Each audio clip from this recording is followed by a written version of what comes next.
कि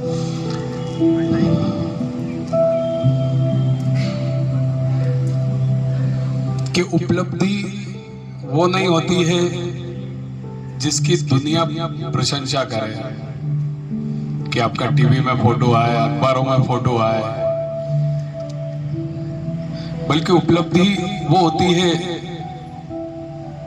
जिस काम को करने के बाद आपके मन के भीतर प्रसन्नता हो कि हाँ मैंने कुछ अच्छा काम किया है। खुद ऐसे अगर अपन किसी काम के लिए खुद को शाबाशी दें तो वो उपलब्धि काम की है, वो मेन उपलब्धि है, जिसमें हमें अंदर से सुख मिले, अंदर से सुकून मिले। उपलब्धि वो होना चाहिए। आज की कहानी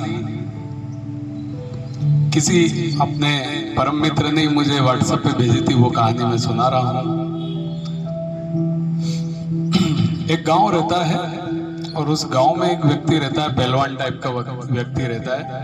काम धंधा वो कुछ नहीं करता है, दिन भर उसका काम दूध पीना और दंड बैठक फैलना, दंड बैठक लगाना। और गांव में एक हनुमान जी का मंदिर होता है, वहां पर वो पड़ा रहता है, वहीं सेवा करता रहता है, सत्संग करता रहता है, दंड बैठक फैलता रहता है, दूध पीता रहता है। चूंकि पहलवान बहुत तगड़ा था और दूर दूर तक गांव में उस पहलवान के कारण उस गांव का नाम था, तो गांव वाले उस पहलवान से बड़े प्रसन्न थे कि यार कि चलो कुछ भी अपने गांव का नाम तो है इसकी वजह से। तो वो सब उसको दूध वगैरह देते थे, काफी दूध उसको मिल जाता था, दूध पीता, दंड बैठक मारता, सत्संग करता, भगवान की सेवा करता, हनुमान जी के मंदिर में पड़ा रहता। और इस तरह जीवन चल रहा होता है। राजा लेकिन उससे बड़ा नाराज रहता है। वहां का जो राजा होता है वो उससे काफी नाराज रहता है। वो नाराज इसलिए होता है कि राजा जब भी निकलता उस मंदिर के सामने से निकलता हाथी के ऊपर बैठ के, तो ये जो पहलवान टाइप का आदमी ये उस हाथी की पूंछ पकड़ लेता है और पूंछ पकड़ लेता और उसको इतना बलशाली पहलवान कि वो हाथी को आगे नहीं बढ़ने देता।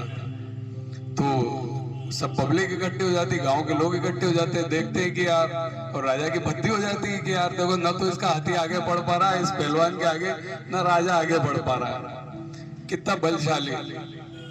तो राजा को बड़ा उससे वो रहती है कि यार, और रास्ता भी है कि मंदिर के बिना वो राजा कहीं जा भी नहीं सकता। तो इस कारण राजा कई बार जाना हो तो जाना कैंसिल कर देता है कि यार वो भद्दी उड़ाएगा अपनी। तो वो बड़ा परेशान रहता है कि यार इसका क्या इंतजाम करूं मैं, इसको कैसे सही करूं। तो काफी परेशान रहता है राजा। तो राजा एक दिन एक साधु जी को बुलाता है, एक साधु महात्मा को बुलाता है इसके उपाय के लिए। वो बोलता है कि साहब मेरा जाना मुश्किल हो गया है, मैं निकलूं तो निकलूं कैसे, निकलता हूं और वो इस तरह से मेरी बद्दी कर देता है, मेरा मजाक बना देता है, हमारे हाथी की पूंछ पकड़ लेता है, उसको आगे नहीं बढ़ने देता है, ये वो महावत कितना भी हाथी को मारे तो भी हाथी उसको आगे नहीं खींच पाता है, बहुत बलशाली वो, कुछ आप इंतजाम करो इसका। तो जो साधु महात्मा आते हैं बोलते हैं एक काम कीजिए, आप उसको मेरे पास बुलाइए, मैं बात करता हूँ। ठीक है साहब, उसको बुलाया जाता है उस व्यक्ति को जो पहलवान रहता है। वो आता है, साधु जी बोलते हैं कि देख भाई, ये तेरा पहलवान है, तू अभी तेरी जवानी है, आज सब तेरी सेवा कर रहे हैं, तेरे को दूध वूध पिला रहे हैं, कल से सोच तू बूढ़ा हो जाएगा, फिर तेरे को कौन दूध देगा, तू कैसे जीवन यापन करेगा, कैसे जिएगा, करता भी कुछ नहीं है तू, तेरी इनकम भी कुछ नहीं है। वो उसके दिमाग में इस तरह के क्वेश्चन डालते हैं जो कभी उस पहलवान ने सोचे ही नहीं कि हाँ यार मैं जीवन यापन कैसे करूंगा, क्या करूंगा। तो उसके दिमाग में इस तरह की बातें डालते हैं और बोलते हैं कि देख, राजा तेरे से बहुत प्रसन्न है, बहुत खुश है और वो चाहते हैं कि तू कुछ काम करे। तो पहलवान बोलता पर मुझे तो कुछ आता नहीं, मैं क्या काम कर पाऊंगा। अरे नहीं, तेरे जैसा कोई सरल काम ही तुझे देंगे जो तू कर पाए। तेरे को केवल एक काम करना है, रोज शाम को 6 बजे उस मंदिर में दीपक लगाना है और सुबह 6 बजे दीपक बुझाना है, बस ये इतना सरल काम है। बोला हाँ ठीक है, ये काम तो मैं कर लूंगा, कुछ नहीं, वहां तो मैं दिन भर रहता ही हूँ, तो मुझे कोई तकलीफ नहीं है। ठीक है साहब, ये बात हो जाती और तेरे को इस एवज में रोज राजा एक चांदी का एक सिक्का देंगे और बस तेरा जीवन यापन बहुत अच्छा चलेगा, एक सिक्का तुझे रोज मिलेगा। ठीक है साहब, बात तय हो जाती है। अब वो वहां से चला जाता है। राजा महात्मा जी से कहते हैं ये क्या किया आपने, आपने तो और एक चांदी का सिक्का दे दिया, तो साला और दूध पिएगा, और ताकतवर बनेगा, और बलशाली बनेगा। बोले आप मेरी बात पे विश्वास रखिए, 1 महीने का समय मुझे दीजिए। अब आपको 1 महीने तक अभी निकलना नहीं है, उस मंदिर के सामने से जाना नहीं है। राजा जी को बोलता है ठीक है साहब, नहीं जाऊंगा, 1 महीने बाद आप जाइएगा। ठीक है, 1 महीने ये जो पहलवान व्यक्ति होता है इसको रोज चिंता होने लगती है रात को कि अरे मुझे सुबह 6 बजे दीपक, रोज इधर उधर टाइम पूछता है कि कितनी बजे शाम को दीपक जलाना। इसके दिमाग में क्या घुस जाती है, चिंता घुस जाती है। ठीक है साहब, 1 महीने बाद राजा जी हाथी से निकलते हैं उस मंदिर के सामने से। ये भी सोचता है बहुत दिन हो गए राजा आया नहीं।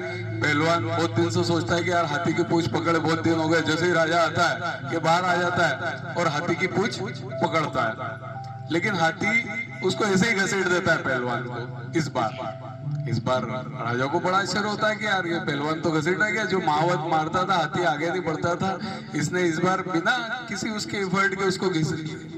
ठीक है, राजा जी ये बात महात्मा से पूछते कि ये कैसे क्या हुआ, उसकी ताकत कहाँ गई, उसका बल कहाँ गया। बोले कुछ नहीं राजा साहब, वो कहते हैं ना कि जिसकी मस्ती जिंदा है उसकी हस्ती जिंदा है। मैंने उसके दिमाग में क्या डाल दी, चिंता डाल दी। चिंता डाल दी कि रोज तुझे शाम को 6 बजे दीपक जलाना है, सुबह 6 बजे दीपक बुझाना है। इस चिंता के कारण उसका बल खत्म हो गया, बल कम हो गया उसके अंदर, क्योंकि वो मस्त था पहले, उसको किसी तरह की कोई चिंता कोई भी वो नहीं था, तो वो बहुत बलशाली था। अब उसके दिमाग में क्या घुस गई है, चिंताएं घुस गई और उसका बल कम हो गया। तो यही हमारे जीवन में भी लागू होता है कि जब हम बहुत ज्यादा चिंताओं में रहेंगे, चिंताग्रस्त रहेंगे, तो हम भी कमजोर हो जाएंगे, हमारे अंदर भी नेगेटिव थॉट्स जाने लगते हैं, हम नेगेटिव सोचने लगते हैं। यही इस कहानी का सार है। चलिए एक सुंदर भजन करते हैं।